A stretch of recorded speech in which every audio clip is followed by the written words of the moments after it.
Muy buenas tardes, tengan todos bienvenidos a Más de Cuatro. Son las 4 en punto de la tarde y la hora en la que conversamos sobre más de 4 temas y lo hacemos siempre con usted que nos ve y que nos escucha por los 97.7 FM de Arca Media en directo desde nuestros estudios ubicados aquí en el piso 11, aquí en Marbella. ¿Cómo están todos en casa? La verdad que llegó la fecha. Adis, ¿cómo estás? Llegó el 10 de enero, ¿no? 10 de enero, estuvimos desde bien temprano en la mañana pendiente de las noticias, pendiente de lo que pasaba en Venezuela. Ocurrió, pues, lo que yo creo que todos esperábamos, la investidura de, ya ahora sí, el presidente de Venezuela, Nicolás Maduro, y la verdad es que, bueno, hay muchas cosas a resaltar en el día de hoy. Sin embargo, quiero empezar por compartir con ustedes parte de lo que dijo Nicolás Maduro durante esa ceremonia de la mañana de hoy. La extrema derecha encabezada por un nazi sionista, un sádico social llamado Javier Milei, junto al imperio norteamericano, cree que le puede imponer a Venezuela un presidente. A Venezuela no le impone un presidente nadie en este mundo. Era la joya de la corona. ¿Cómo se dice en inglés? La joya de la corona, the crown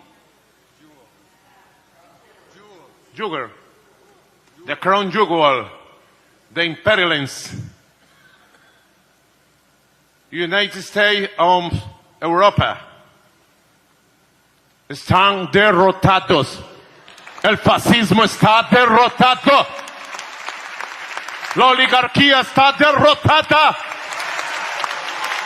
Por donde salga, saldremos. Como la quieran, la queremos. Somos guerreros y siempre nosotros venceremos en las circunstancias que nos toque. Bueno, no sé si reír o llorar, la verdad. Ahí escuchaban ustedes, no sé qué decir más, Adis. La verdad es que lo único que te puedo decir es que desde la mañana que estábamos monitoreando la cobertura de los diferentes medios internacionales, pues hay como una sensación de desaliento, diría yo. Y no sé, cuando dijeron cuántos años, ahora tú me dices que él tiene un programa mucho más allá de los 6 años. Sí. ¿Cuándo es el último? De 2025 al 54. Él llevó varias carpetas y en una de las carpetas mencionaba que es hasta el 54 su programa. Dios. Y entonces hablaba como si acabara de empezar el gobierno ahora, no que ya lleva 2 periodos. Entonces, de revolución. Pero si la revolución debe ser contra ti mismo, porque tú llevas mucho tiempo allí. Y, por ejemplo, un montón de programas que ¿quién los debió hacer si tú eras el que estaba sentado ahí hace 12 años? Y sin ser tú, porque antes estuvo Chávez. Increíble. Y la verdad es que era un sentimiento cuando yo empecé a escuchar el discurso y paraba y volvía y empezaba. Y bueno, decía un montón de cosas que yo no entendía realmente cómo podíamos estar frente a ese escenario, de verdad, pero era la realidad, la cruda realidad. Y no puedo ni imaginarme cómo se sienten millones de venezolanos que viven en Panamá, muchos, y los otros que viven en otras partes distribuidos a la diáspora venezolana que le llaman, cómo pueden sentirse hoy día, ¿no?, frente a lo que está ocurriendo en Venezuela. Y como si, ahora la pregunta es, ¿qué viene ahora? ¿Qué podría pasar ahora? ¿Cuál podría ser el escenario? Si no es más que los 6 años de resignación de tener a Nicolás Maduro allí, a Vladimir Padrino y a Diosdado Cabello. Y con respecto a eso, quiero compartir antes de presentar a nuestro siguiente invitado, que es alguien que quiero mucho, que aprecio mucho, venezolano de pura cepa, pero también panameño de gran corazón. Y colombiano también. Y productor y periodista venezolano. Colega, se lo vamos a presentar en unos minutos, pero antes quería compartir, Adis, que el gobierno del presidente Joe Biden anunció nuevas medidas contra el régimen del presidente Nicolás Maduro, después de lo que un alto funcionario llamó una toma de posesión presidencial fraudulenta que permitió a Maduro jurar para un tercer mandato. Hay muchas medidas anunciadas, entre algunas de ellas se encuentran nuevas recompensas por información que conduzca al arresto de Maduro y a funcionarios alineados a él, entre ellos el ministro del Interior y Justicia, Diosdado Cabello, y al ministro de Defensa, Vladimir Padrino, todos ellos figuras funestas. Aquí está 25, creo que son 25 millones. De 15 a 25. De 15 a 25.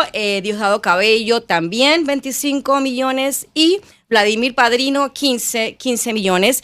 Incluso la BBC lo comparaba esta mañana con la recompensa que se ofrecía en su momento por Bin Laden. Es decir, en ese plano estamos, y creo que también hay una ampliación del TPC. Después me lo comentas un poco. Pero TPS es el Tratado de Protección Temporal. Correcto. Que le dan a los venezolanos. Así que yo creo que sin más preámbulos vamos a invitar a nuestro panelista de la tarde de hoy. Él es José Gil. Aquí está con nosotros. Bienvenido, José. ¿Cómo estás? Muchas gracias. ¿Cómo te sientes después de todo lo que ha ocurrido la mañana de hoy? Caramba, sentimientos encontrados porque por un lado estamos viviendo un momento histórico. Esto ha sido inédito en la historia venezolana. Es algo que pensamos que puede ser la salida, puede ser la solución, puede ser el cambio que muchos, los más de 8 millones de venezolanos que estamos fuera de Venezuela estamos esperando para nuestro país, que haya un nuevo gobierno que nos dé garantía de libertad, de poder regresar y caminar libremente por nuestro país. Pero también, por otro lado, viendo cómo se están desarrollando los acontecimientos, también nos deja un poquito de expectativa, o estamos cautos a ver cómo se va a desarrollar y si realmente la oposición venezolana encabezada por Edmundo González, por María Corina Machado, logran capitalizar todo lo que se ha hecho y logran lo que se han propuesto, que es cobrar tras las elecciones, tras haber ganado las elecciones del 28 de julio. Mirna, justamente él menciona esta palabra expectativa. José, ¿no crees que hubo un exceso de expectativa en cuanto a las acciones de la oposición a nivel internacional? Porque en algún momento se creyó incluso que se podía llegar a Venezuela, que el mundo podía llegar a Venezuela. Algunos medios decían que él podía llegar a Venezuela. Chávez, incluso en el discurso, hay un señor que se trastabilla y él dice, es Edmundo. Ah, mira, se cae. Se burla de él y de la oposición. Maduro, perdón. Se burla de él. Como que no era que ibas a venir. Incluso hubo la sensación, perdón, José, que estaba como en el espacio aéreo y que todavía no había salido de República Dominicana. O sea, había como esa información por muchas horas, ¿no? Bueno, yo me remito al hermetismo que ha mantenido la estrategia de la oposición. Incluso la sorpresa que nos llevamos todos la noche del 28 de julio, cuando salió el CNE a anunciar como ganadora a Nicolás Maduro. Estaba yo en casa de unas amistades aquí en Panamá y nos desinflamos todos. No, pero bueno, soy cristiano y nosotros decimos, tenemos que orar, tenemos que pedir a Dios porque esto tiene que tener otra solución. Y tras la presentación de los resultados del Consejo Nacional Electoral, que salga María Corina con una cara bien sonriente, señores, tenemos las pruebas de que ganamos, nuestros números dicen otra cosa. Y que tengan todas esas actas que hoy en día están acá a resguardo por las autoridades panameñas, están en una bóveda del Banco Nacional que se las entregaron al canciller Martínez Sacha. Eso nos dice que están haciendo las cosas distintas. Y que hoy no tengamos un resultado tangible con la entrada de Edmundo González no quiere decir que no se está cumpliendo el plan. Entonces, no lo sabemos. Hay mucha especulación, hay mucha hipótesis que uno recibe por WhatsApp, que va a entrar por uno, que va a entrar por otro lado, que están esperando de alguna manera también algo que les garantice la entrada, porque si lo vemos fríamente... Todavía él va a insistir en entrar a Venezuela, o sea, ya el paso se dio, ya tenemos a Nicolás Maduro por 6 años más. ¿Tú crees que todavía hay la oportunidad de que algo más pueda ocurrir? Puede ocurrir. Todo es posible, porque también, y es algo que estábamos viendo con las sanciones, que hoy se menciona a Vladimir Padrino, que no estaba sancionado por Estados Unidos, pero ahora sí lo sancionan. ¿Por qué? A cuenta de que no estaba sancionado siendo una figura de mucho peso dentro del chavismo. las voces que se han pronunciado en diversos foros de periodistas también y demás canales que están cubriendo 24 horas esto, día tras día, que están con analistas políticos, dan cuenta de que tal vez podría estarse pensando una negociación con Vladimir Padrino, porque él es el hombre de las armas, él es el ministro de la Defensa y él es el que comanda las Fuerzas Armadas. Pero a todas estas, al tenerse ya esta situación de que no hubo ningún cambio dentro del estamento militar, sencillamente ya lo incorporan a la lista de sancionados. Incluso esta mañana yo escuchaba a uno de los periodistas ADIS, José, internacional, que decía, bueno, es que ya tomó posesión, es cierto, pero todavía no se ha acabado el 10 de enero. Es decir, todavía había como cierta expectativa de que, bueno, el 10 de enero es hasta las 12 de la noche. Correcto. Y que no sabemos, pero pareciera que las cartas ya están echadas y lo que decías tú, ¿no? Como que no hubo una falsa expectativa de que... ¿Qué es lo que denuncia la oposición actualmente? Sí. La oposición está denunciando que hoy se consuma un golpe de Estado. Sí, y ahora vamos a escuchar un poco lo que dijo María Corina. Porque ellos están sencillamente, hicieron una juramentación, pero no han presentado ningún resultado del Consejo Nacional Electoral que les dé la victoria del 28 de julio, cosa que sí ha hecho la oposición y que la ha presentado. Pero no les ha valido de nada realmente, si te pones a ver, ¿no? Tal vez tenemos las actas, las va a custodiar Panamá y todo lo demás, pero al final... Tal vez no sea efectivo todavía. Hay que darle tiempo al tiempo también. Ahí también haría falta ver qué va a suceder en los próximos días, también qué puede estar pasando a lo interno, porque también se estuvo hablando de una situación de fractura a lo interno con lo sucedido ayer con María Corina, que en un tiempo la retienen, la secuestran, según denuncian desde el Comando con Venezuela, y posteriormente, una hora después, la liberan. Lo que se corre es que hubo alguna orden y contraorden que permitieron que María Corina esté otra vez, según el Comando con Venezuela, a resguardo en un sitio seguro. Y yo quiero compartir efectivamente un poco el audio, lo que dijo María Corina Machado en la tarde de hoy, tras todo lo que ha ocurrido esta mañana. ¿Qué tal, César, si lo compartimos? Venezolanos, hoy 10 de enero dejo un registro para nuestra historia de la libertad de Venezuela. Ayer, 9 de enero, centenares de miles de venezolanos salimos a la calle con civismo, coraje y con un profundo amor. Más de 180 protestas tuvieron lugar en toda Venezuela y más de 150 ciudades en el mundo se activaron. Cada uno de los venezolanos que salió a la calle representa lo mejor de lo que somos y a los millones que conformamos la nación venezolana, afuera y adentro. Yo lo vi junto a ustedes. Ese río crecido tricolor es lo más poderoso que he visto en mi vida y me llena de orgullo, porque a pesar del despliegue de una fuerza represiva brutal, derrotamos el miedo. Ustedes son unos valientes. Ayer se ratificó mi profunda confianza que la libertad está cerca. Ellos ayer perdieron. La militarización total de Caracas y otras ciudades es una demostración de quién le tiene miedo a quién, de cuánto miedo le tienen al pueblo.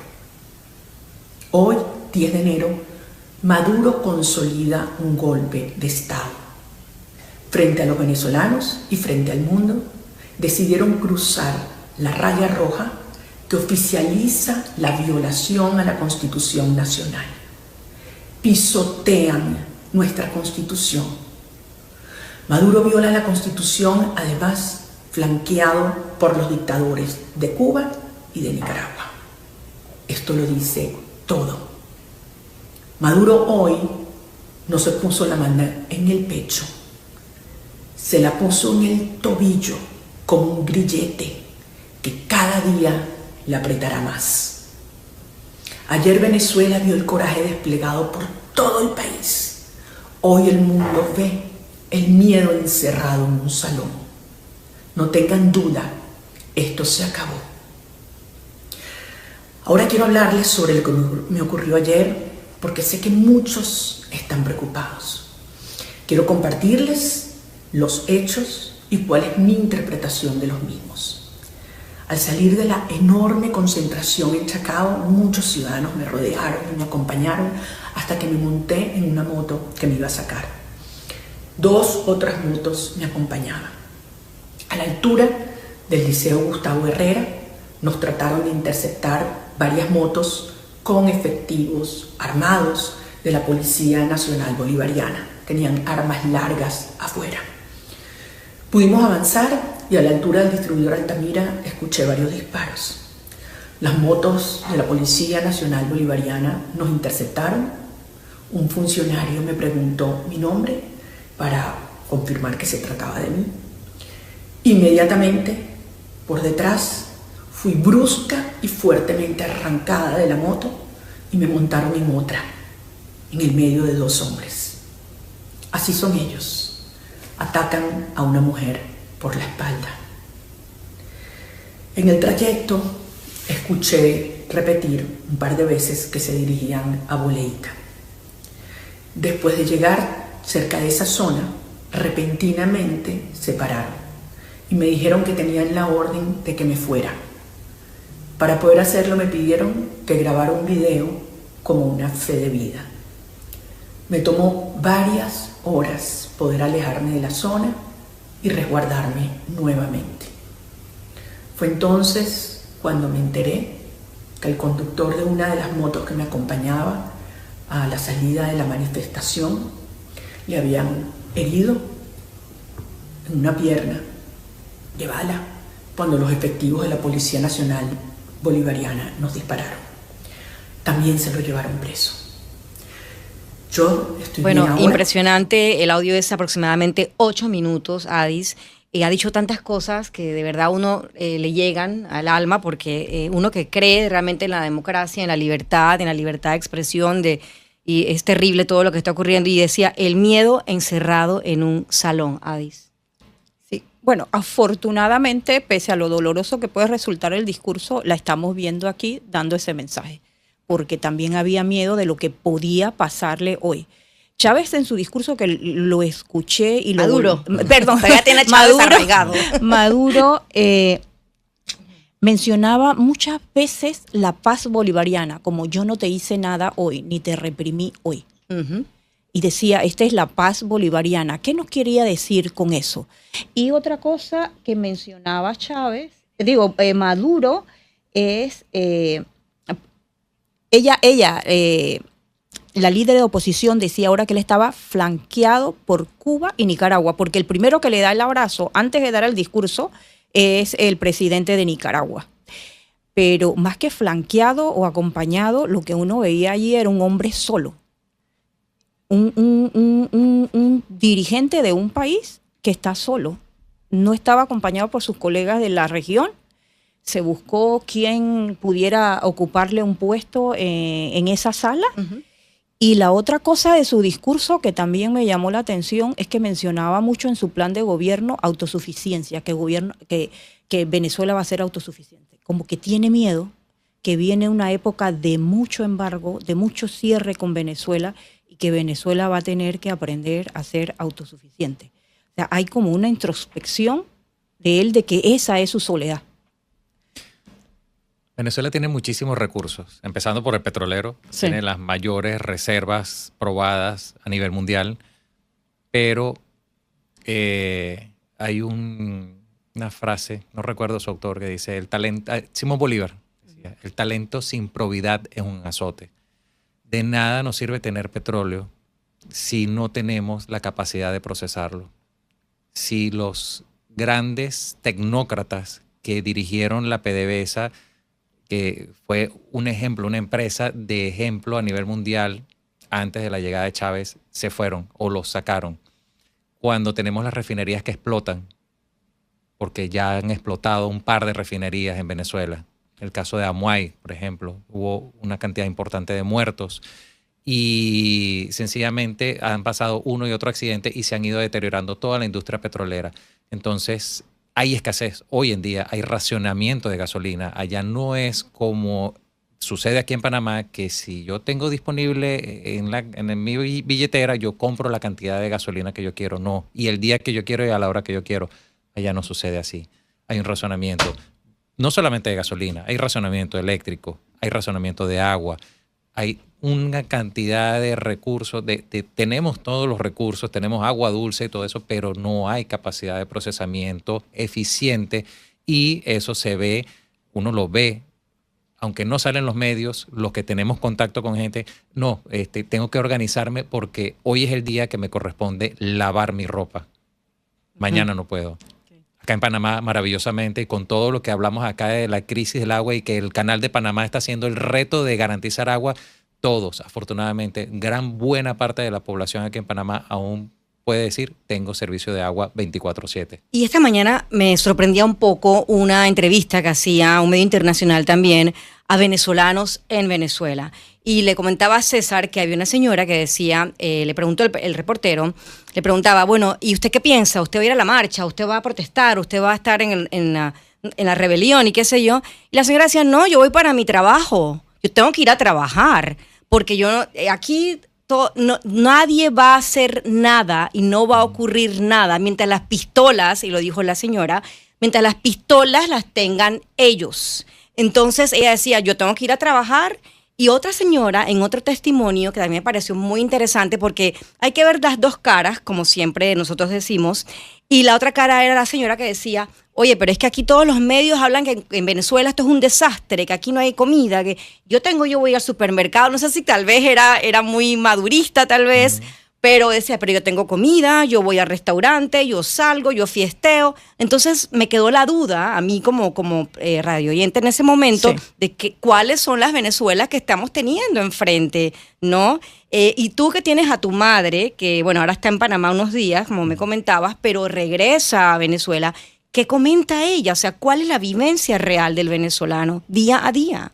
Tenemos dos realidades abismalmente distintas. De las que te acabo de hablar, esas dos señoras. Sí, claro, es que hay una realidad donde tú ves hacia el este de Caracas, hacia el sureste, hay una urbanización que se llama Las Mercedes, donde puedes encontrar en las avenidas principales vehículos de lujo de Ferrari para abajo.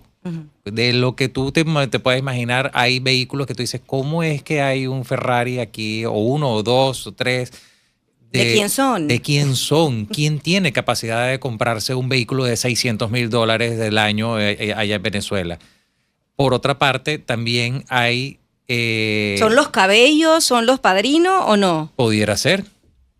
¿Los nuevos ricos? Los nuevos ricos, los allegados, pudiera ser. O sea, que eso es lo que no queda de otra. O sea, la gente que está trabajando en el Estado, por supuesto, también, o sea, a pesar de los ingresos petroleros mermados por embargos y demás, Estados Unidos aún sigue haciendo negocios con Venezuela. O sea, está Chevron explotando petróleo allá, tiene la licencia para operar allí y sigue entrando dinero a la estatal de petróleo.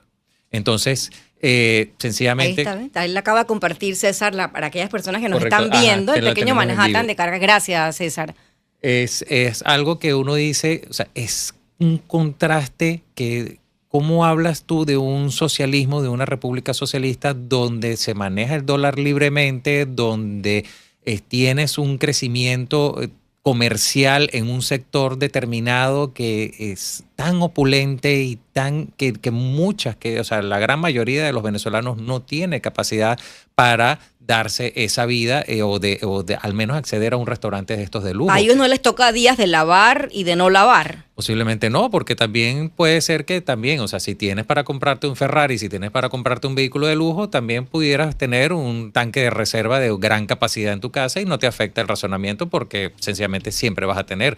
O tienes para pagar un camión que te lleve una cisterna de agua cuando tus reservas en mínimo. En la toma de posesión, en la imagen del gobierno que salía, había unas transiciones con una orquesta musical venezolana y el director era un muchacho bastante joven, que nos recuerda esa época en que nos mostraban una Venezuela con una alta educación en cultura, en la época del chavismo, y que eran sus logros. ¿Esto es producto de eso o es lo último que queda o todavía sigue ese patrón de educación? No sabría decirte, tengo ya 14 años fuera de Venezuela, el patrón de educación pudiera verse tal vez mermado De hecho, hay una anécdota porque tenemos una cuenta de sátira allá de redes sociales que hace todas las noticias, las tergiversa y las coloca haciendo sátira y humor muy negro. Y en algún momento manipularon la portada del periódico El Nacional del 4 de febrero del 1992, que fue el día que Hugo Chávez dio el golpe de Estado contra el presidente constitucional Carlos Andrés Pérez. Y por supuesto que colocaron todos los titulares de muchos opositores dando testimonio de que Chávez era lo mejor que había sucedido y eso, y diagramaron la página tal cual del mismo día con la misma foto, pero con titulares totalmente cambiados. Esa primera página aparece en un texto de historia de Venezuela oficial. Entonces, ¿hasta qué punto fue, digamos, que la burla se convirtió en que alguien lo tomó como la verdad? Como que, mire, esto fue lo que se publicó el 4 de febrero, el 5 de febrero, el día después del golpe de Estado, en el periódico, donde todos los que hoy son opositores hablaban de que era lo mejor que había sucedido ese golpe de Estado en aquel entonces. Y que sea eso lo que le estén enseñando a los muchachos, a los estudiantes de primaria. Me parece que tal vez han tergiversado mucho y si esto fue adrede, lastimosamente están haciéndole un gran daño porque no fueron lo que realmente sucedió en su momento. Ahora yo quiero volver un poco al tema humano. ¿Tu madre qué te comenta? ¿Qué te dice? El día a día del venezolano, clase media, ¿qué te comenta? ¿Cuál es la principal carencia en términos de las cosas que nosotros usualmente tenemos aquí en Panamá y que allá no hay?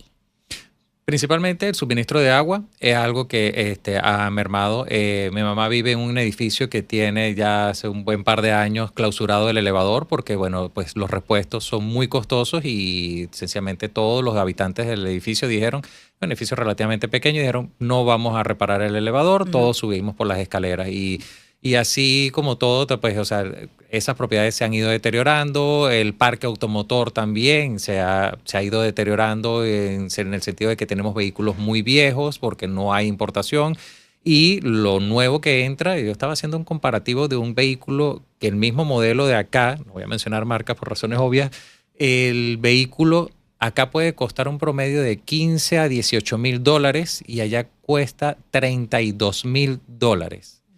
Entonces también uno ve esas diferencias también de que quien puede importar es que puede especular con los precios, por eso también uno ve a veces unos restaurantes también lujosísimos y hay gente que también tiene capacidad para pagarlo.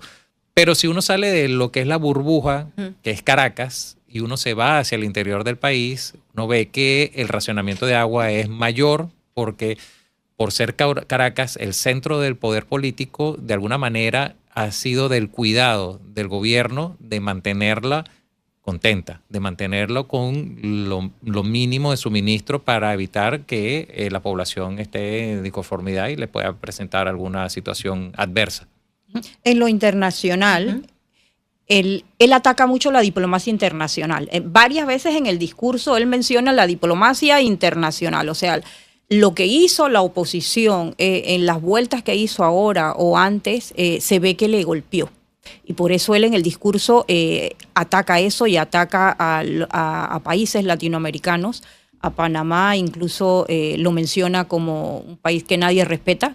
En el caso de Canadá también, dice se burla del presidente de Canadá, el que tuvo que dejar el gobierno. Sí. Pero él no ataca, él ataca a Biden, lo menciona por su nombre, pero no ataca a Trump. ¿Por qué? Tal vez porque aún no está en el poder, no ha llegado, no ha tomado posesión. Porque esencialmente Trump podrá decir lo que sea, pero el poder de ejecución hoy en día, esencialmente hasta que no llegue y se ha investido con el cargo, no tiene ningún poder de ejecución. Entonces, ¿y cómo ves eso? ¿Cómo crees que será esa relación? Porque faltan, ¿qué? 10 días. Caramba. De pronóstico terrible. Godzilla contra King Kong. Nadie se puede, no me puedo imaginar dos locos sentados en la misma mesa hablando del enemigo. A ver, volviendo al tema de los ataques. Sencillamente ha sido una retórica reiterada desde el gobierno de Hugo Chávez de tener siempre un enemigo a que atacar. Y visualizas primero al enemigo interno, la derecha apátrida. el empresario, es el explotador. Entonces, canalizas un descontento popular hacia un enemigo que es el responsable, el que ellos llaman el responsable de los males que están sucediendo. No es la ineficiencia del gobierno, nunca ellos asumen la responsabilidad, sencillamente es culpa del empresario. Una vez que acabas con el empresariado o que tienes todos los empresarios sumisos y demás, porque sencillamente si no actúas como ellos dicen, o te aplican una sanción tributaria. Muchos negocios, muchos comercios fueron sancionados en su momento por cualquier cosa.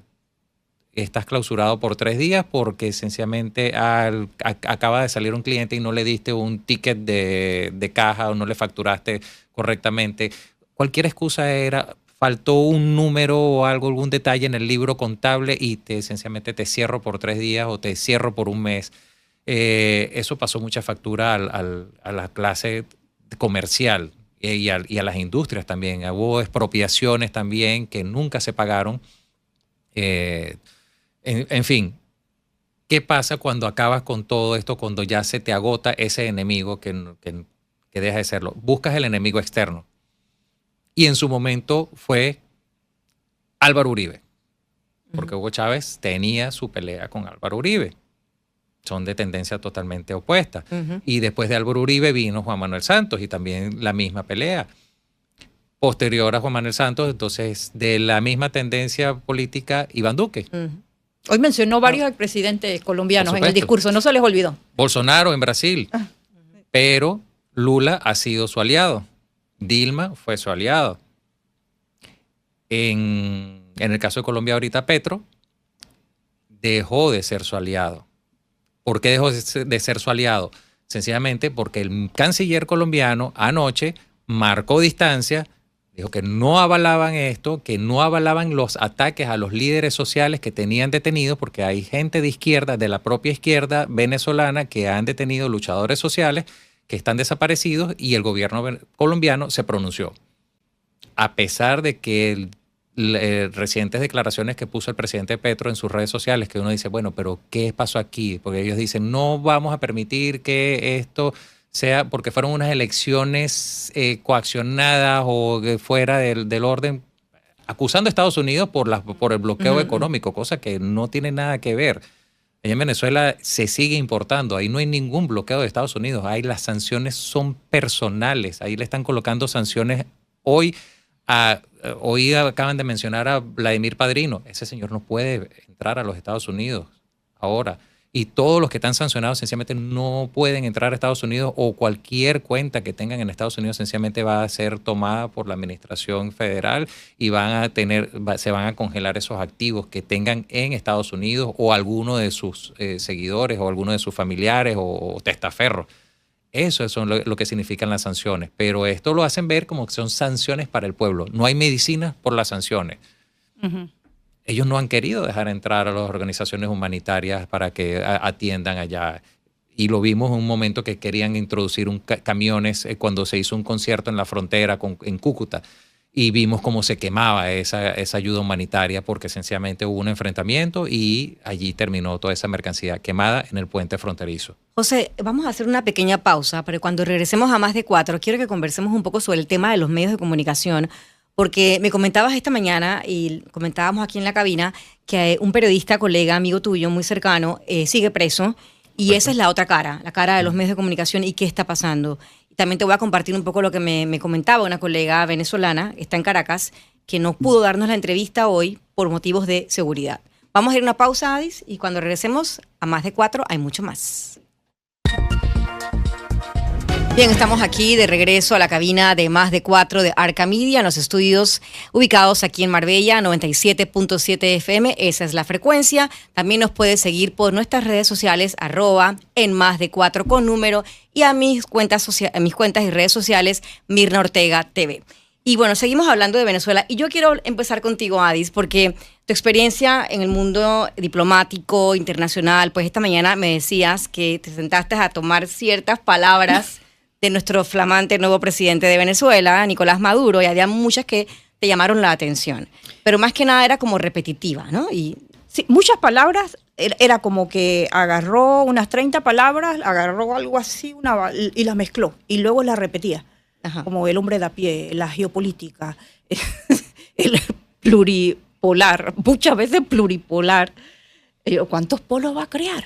O sea, además de y extendió el plan de gobierno a más de los 6 años. Sí, pero es un plan de gobierno que cuando tú lo empiezas a escuchar dices, bueno, digamos que no sabes nada de política, es que acaba de llegar al poder, se va a sentar y esto es lo que yo voy a hacer.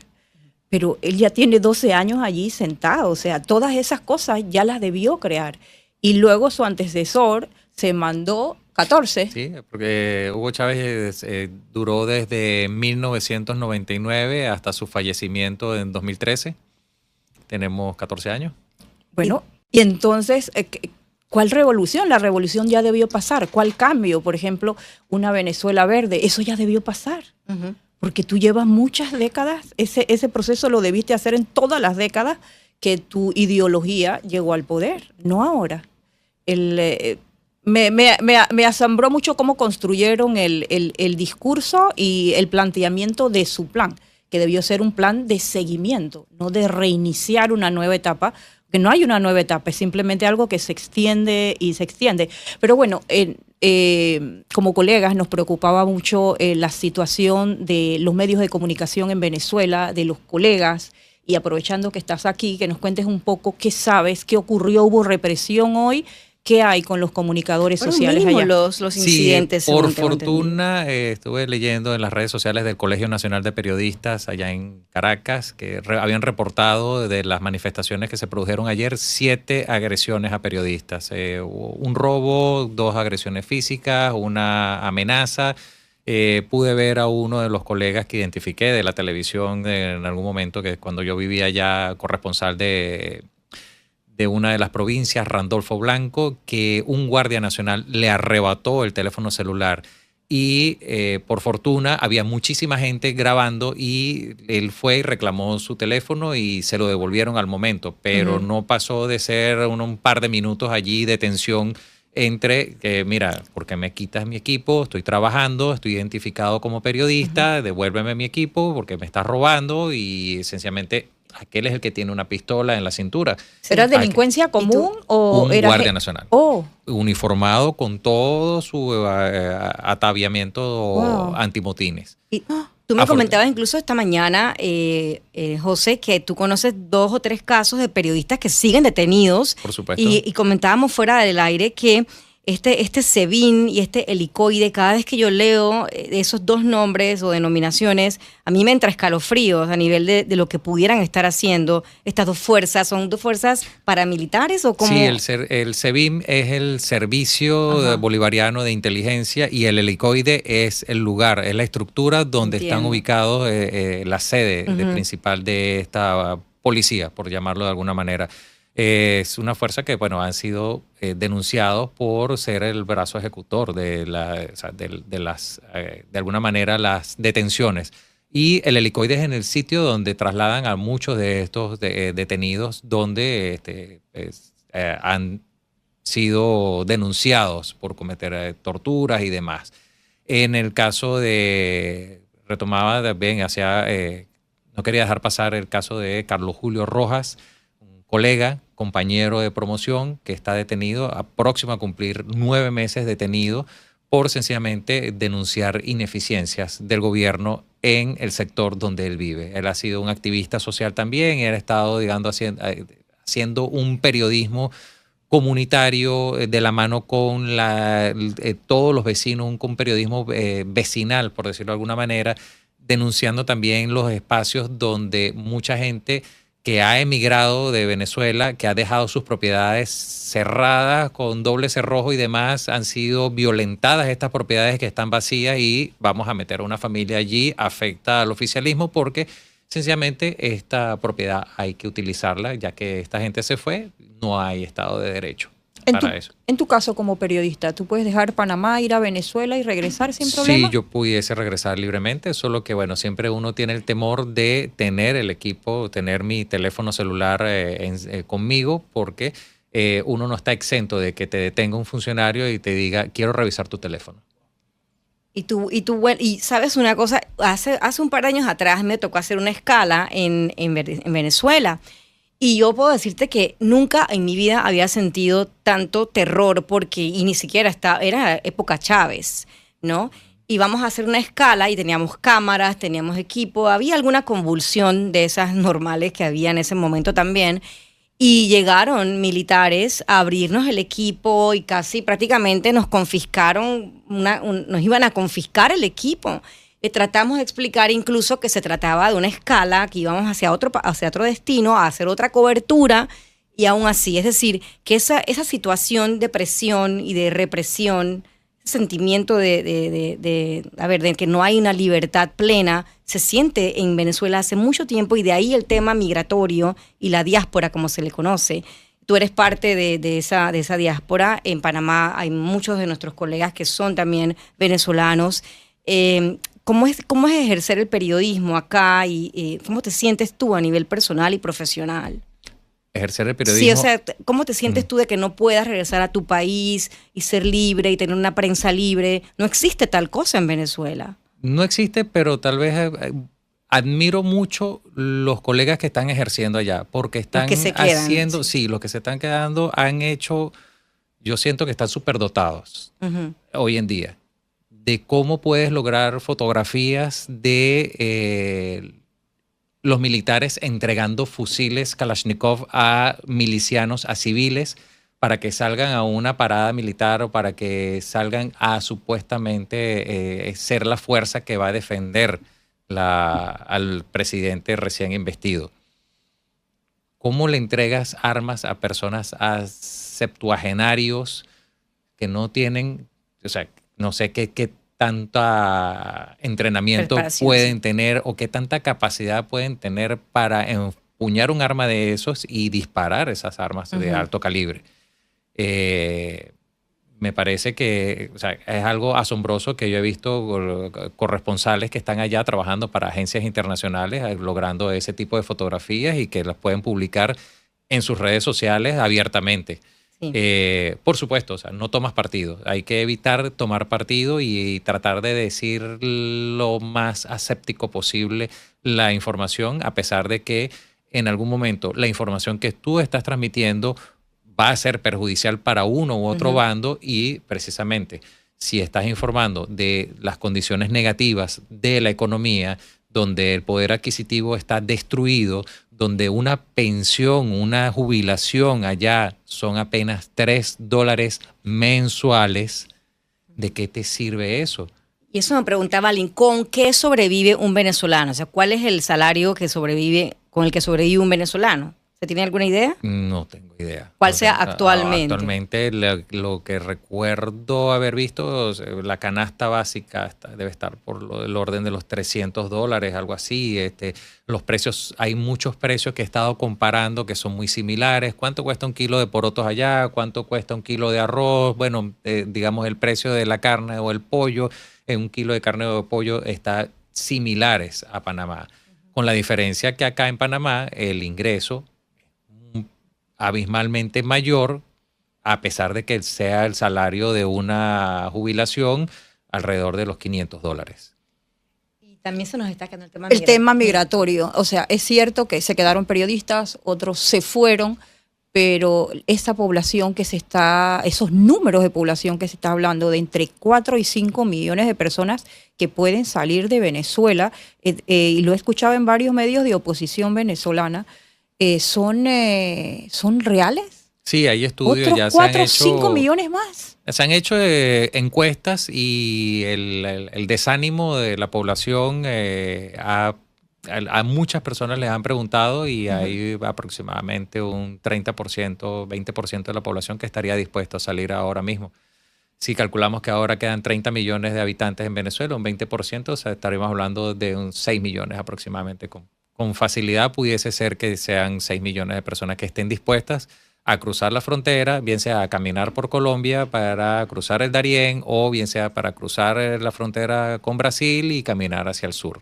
Sabes que hace unos días yo estaba leyendo un artículo, creo que era, no sé si era BBC Mundo, que decía lo siguiente: si los migrantes venezolanos habitaran un único país, estaría más poblado que Panamá, Costa Rica, Nicaragua o El Salvador. Si se concentraran en una ciudad, ocuparían una equivalente a Bogotá. De millones de migrantes venezolanos en la región, casi 42% vive en Colombia. Es interesante. Y otro tanto bien significativo en España. Es decir, Panamá todavía no está en esos niveles. Tú conoces algunos venezolanos que tienen realmente ahora mismo en estas circunstancias nuevas la intención de, hey, ahora sí me voy. Sí, hay muchas personas que piensan que si las cosas se arreglan, pues sencillamente pudiesen estar. Claro, ese es el pensar, ¿no? Porque ¿cómo puede uno regresar a Venezuela donde no hay una garantía de uno poder establecer una empresa y que te puedas trabajar libremente y facturar libremente cuando puedas tener un sistema tributario que se ocupe solamente de recaudar tributos y no sea un brazo ejecutor de sanciones por no estar de acuerdo con las políticas del gobierno? ¿Cuántos millones de venezolanos hay afuera? Aproximadamente, según las cifras de la Organización Internacional de Migraciones, está cercano a los 8 millones de migrantes. Eso es lo que es la última cifra que también creo que leí en ese informe que se hizo. No sé si se nos ha quedado algún tema. Alguien me preguntaba también por mi WhatsApp, me preguntaba qué pasaba con NTN 24, que me dijiste que estabas dándole mucho seguimiento a la cobertura esta mañana, y a CNN en español. ¿Todavía están obstaculizados? ¿Tienen la frontera cerrada informativamente hablando? Sí, los corresponsales están allá. Uh-huh. Está el corresponsal, el colega Oliver Fernández, a quien conozco en persona. Compartimos más de unas asignaciones allá. Él para un canal local de televisión, cuando yo hacía periodismo también allá. Y él es el corresponsal actual de NTN 24. Hay cobertura, más no hay difusión dentro de Venezuela. La señal de los canales por los sistemas de televisión por suscripción está vetada, pero la señal de YouTube, la señal de NTN 24 se puede ver a través de YouTube en toda Venezuela. O sea que la censura 100% es casi imposible, ¿no? Por supuesto, porque ya ahorita lo que es el entorno digital te trasciende cualquier tipo de censura. De hecho, Nicolás Maduro había propuesto meses atrás que iba a censurar el Twitter. Agarró la pelea con otro enemigo externo, con Elon Musk. Y entonces dijo, bueno, vamos a censurar Twitter por una semana. Y lo que se viralizó fue, señores, aquí está el VPN, el Virtual Private Network, y conéctese a través de este software y usted tiene canal abierto para usted acceder desde Noruega. Porque el sistema de VPN lo que te hace es decir que tu dirección IP, la dirección tuya en Internet, de tu dispositivo, uh-huh, se está conectando a través de un puerto en cualquier otro país donde está ubicado este servicio, y sencillamente virtualmente estás conectándote desde fuera de Venezuela.